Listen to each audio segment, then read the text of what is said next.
لو عملتوها بنفس الطريقه بتاعتي دي هتدعوا لي. بتوع بابي ومامي بقى يركنوا لنا كده على جنب، ولا شايفين دي اللي طلقت 7 نسوان. نمسكها كده ومرشي كده تطلع معاك ايه بفت. السلام عليكم، ازيكم حبايبي، عاملين ايه؟ هعمل معاكم النهارده الكرشه او الكمونيه زي ما بيقولوا عليها بطريقه حلوه قوي. يلا نشوف عملناها ازاي، وكمان هوريكم سواها. دايبه دوب، شايفين الحته دي مقلبصه ازاي؟ دايبه حاجه كده بتوع اصحاب المزاج العالي. ويلا نشوف عملنا العظمه دي ازاي. ايه ده يا ام مهاب؟ هتغسلي الكرشه بالصابون البلدي؟ ايوه يا جماعه هغسلها بالصابون البلدي. هغسل اللي طلقت 7 نسوان بالصابون البلدي كده، هتطلع فله. ولا تقولوا لي بقى زفاره ولا الكلام ده اللي بنعمله ورا الكواليس. بس بجد في الكرشه لازم اقول على الخطوه دي يا جماعه، دي متعلمينها من الناس الكبار، بتخلي الكرشه معاكي فله فله شمعه منوره كده، ولا ريحه بقى ولا اي حاجه.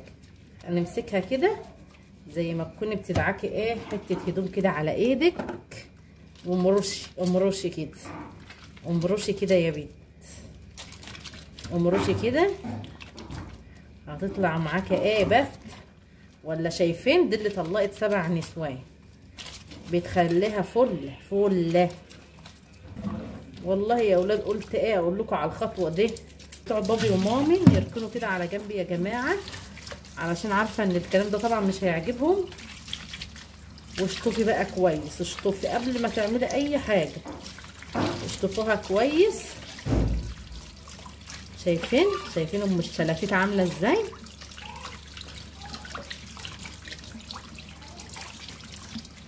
شايفين؟ فتحي بقى في الطبقات كده واغسلي.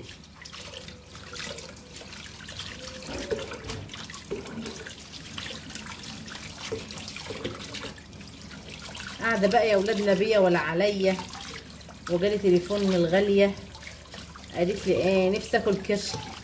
قلت لها تصدقي عندي كيس في الفريزر ومكسله اعمله، لازم اطلعه واعمله لاجل عيوني. واغسله بقى كده، اغسله بصوا، والظهر كمان. يا طبعا كانت جايه لي متنضفه، بس دي خطوه بقى الغسيل. وما تخافوش يا بنات، ولا بيعمل ريحه ولا اي حاجه خالص. وتحدي اي زوايد بقى كده لونها مش عاجبني هشيلها وانا بغسل. كده خلاص خلصنا خطوه الصابون. هنجيب بقى دقيق وملح ومرشي تاني، ومرشي كده بالدقيق والملح، ومرشي بقى كده بالدقيق والملح. قطعها غسيل.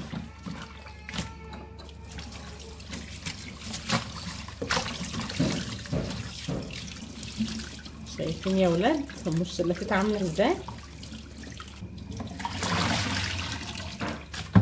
هنديها كمان غسله بالدقيق والملح.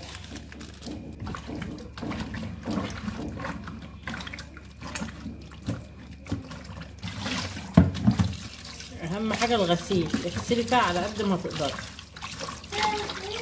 كده شطفتها كويس، اديها كمان شطفه للتاكيد. دلوقتي هقطعها بقى الاول قبل ما انقعها في ملح وليمون. بسم الله.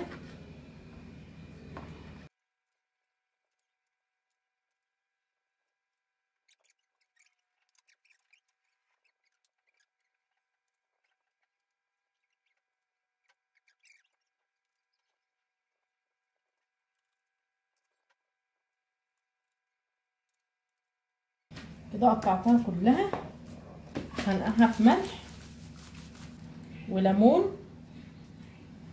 هنقعها في الملح والليمون كده حوالي ساعه. الكرشه كده بعد ما عدى عليها ساعه كده منقوعه في ملح وليمون بقالها ساعه. يلا نغسلها ونشوف هنعمل فيها ايه. هغسلها كويس بقى من الملح والليمون.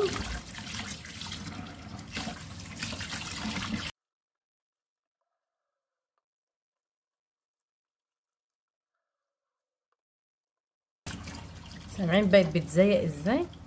الحاجه لما تزيق كده تعرفي على طول ان هي متنضفه كويس. سامعين صوت التزييق؟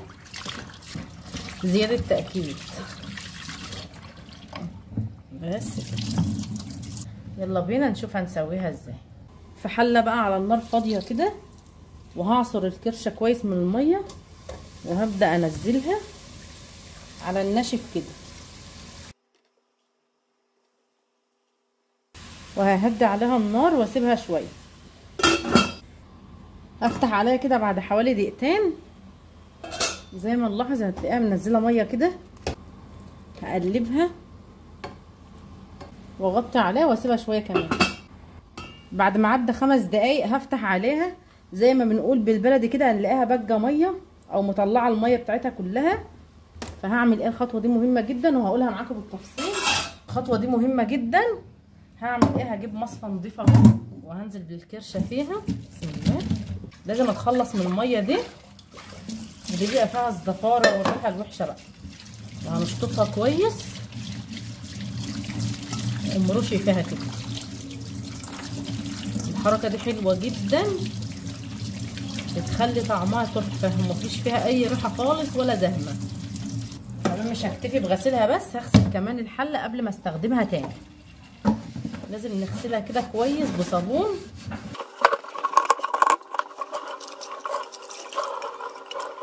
كده تمام قوي. يلا بينا نشوف هنعمل ايه. الحله على النار تاني، وهنزل بالكرشه وعليها زيت حوالي معلقتين كده، ومعلقه سمنه، وبصلايه كبيره مفرومه ناعم او زي ما انت حابه بقى. حوالي 4 فصوص ثوم هقطعهم شرايح كده.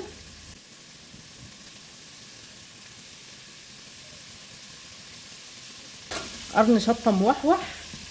الاكله دي ما بتتاكلش الا سبايسي يا جماعه، لازم تبقى سبايسي. وهشوحها كده.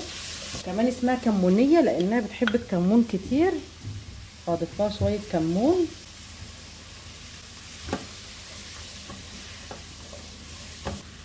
الملح مش هضيفه دلوقتي خالص، لما تستوي، لانها بتاخد وقت جامد في التسويه. وهضيف فلفل اسمر. التوابل كمون وفلفل اسمر بس.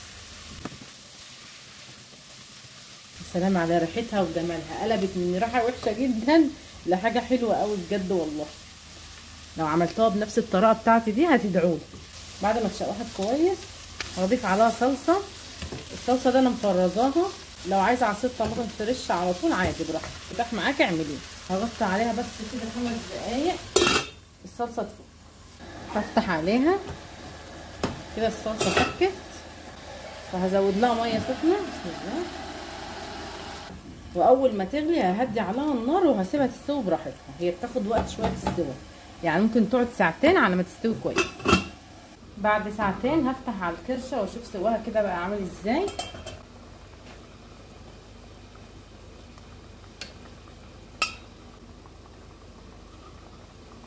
اتقطعت اهي. بدل اتقطعت كده هزود لها الملح، وهسيبها حوالي ربع ساعه كمان علشان انا بحبها دايبه، ما بحبهاش تشد في البق. حاجه كده سايحه ونايحه، اكله المزاجنجيه. يا نهار ابيض على الجمدان يا ولاد. وبكده بقى خلصت معاكم وصفه النهارده. يا رب تكون عجبتكم. لو عجبتكم الوصفه بتاعتي ما تنسوش تدعموني بلايك واشتراك في القناه علشان يوصلكم كل جديد. مع السلامه.